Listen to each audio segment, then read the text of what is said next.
Ini tumpukan sampah yang membuat bau di jalur Jakarta Cikopo. Betul nggak Pak? Bukan.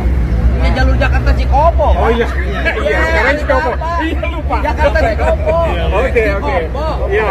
Bangkunya Cikopo. Iya. Cikampek saya punya nama itu. Iya betul. Nah, Ya, jadi betul. sampah ini berasal dari mana Bapak? Dari pertama dari Bantar Gebang, dari Sumur Batu juga ada longsoran. Lalu juga mungkin kita tidak tidak nafikan bahwa ada masyarakat juga yang sedikit. Ya pokoknya sampahnya dari Kota Bekasi. Dari Kota Bekasi. Di Kabupaten Bekasi. Ya. Kalau di Bantar Gebang berarti sampahnya dari Kota Bekasi. kalau di Bantar Gebang. Oh dari Jakarta. Jadi sampah dari mana-mana lah ya. Betul. Kemudian terjadilah masuklah ke Sungai Kalijambe. Betul. Oleh BBWS sampahnya diangkat, disimpan di sini. Disimpan di sini. Ketika disimpan di sini tidak boleh dibuang ke TPA Burangkeng. Iya. Karena itu sampahnya orang kota.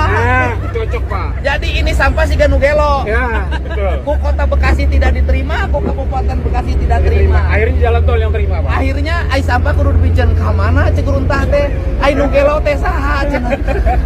Ya sekarang solusinya adalah satu, dikelola dulu oleh pengelola BUMD Provinsi Jawa Barat, ya terima kan? kasih, Pak. Yang kedua saya mau menuju Sumur Batu. Yang ketiga dibikin benteng di Turap, di Kali Cigambe di atasnya. Yang keempat TPA Kali apa? Sumur Batunya harus segera dibenahi. Betul, Pak. Agar sampahnya tidak kabur dari TPA. Betul. Dan juga airnya tidak mencemari. Pokoknya mah urus luntah Jawa Barat lieur. Benih keneh ada yang lagu dulu Sumbang judulnya Runtah. Siap.